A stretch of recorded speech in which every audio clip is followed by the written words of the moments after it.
ค่ะเรียกเพลินๆไปเลยก็ค่ะ Gucci tag my school is Rajini School นะคะเห็นไหมอยู่ตรงนี้เลยค่ะ Rajini School นะคะก็เป็นโรงเรียนของมิมี่กับหยกนะแป๊บนึงนะคะค่ะก็มาทำ my school Gucci tag คือของจะเป็น my school เป็น my school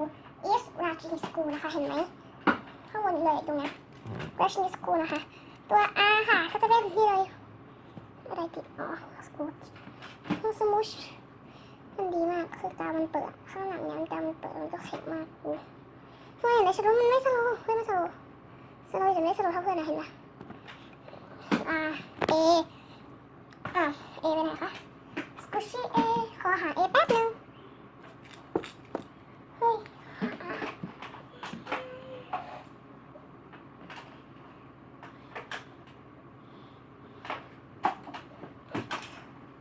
ตายลืมกดขยุบ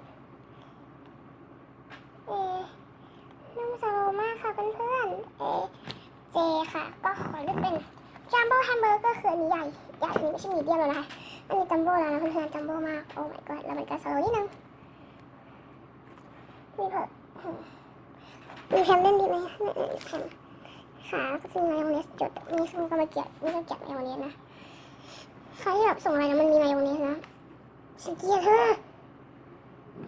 คือเป็นคนที่ไม่ชอบมายองเนสอย่างยิ่งไม่ชอบเลยจบบีบได้เลยใส่มินิเค้กค่ะเค้กมินิเค้กช็อตเค้กมินิบารักแต่ไอศครีมโคนหรือมันเป็นซอฟต์เสิร์ฟก็ไม่แน่ใจแต่ขอเรียกว่าไอศครีมแล้วกัน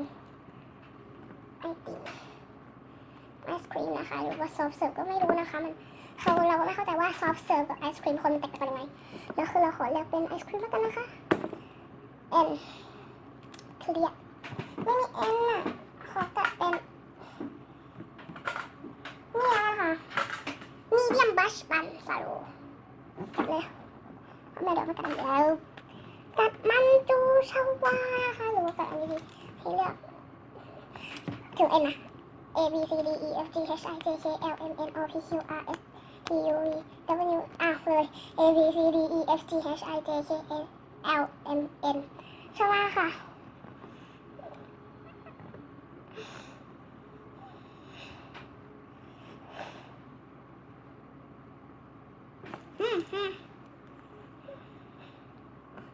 คนนึงนะอาจารย์ให้ว่ามาเห็นไว้เลยนะเพื่อน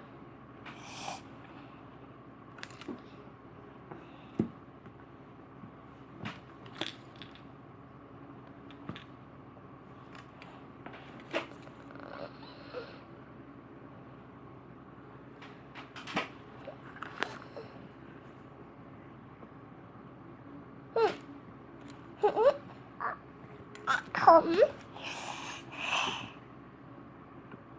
ไม่สิบวิเดี๋ยวนะขอแป๊บนึงขอผิดพลาดเกี่ยวกับผิดพลาดนิดนึงค่ะถึง N ก็20 วิพอดีแล้วแต่เพื่อนๆนะ20 วินะคะถ้าไม่มีต้องจัด20 วิโอ้ my god มาต้องการอะไรคะ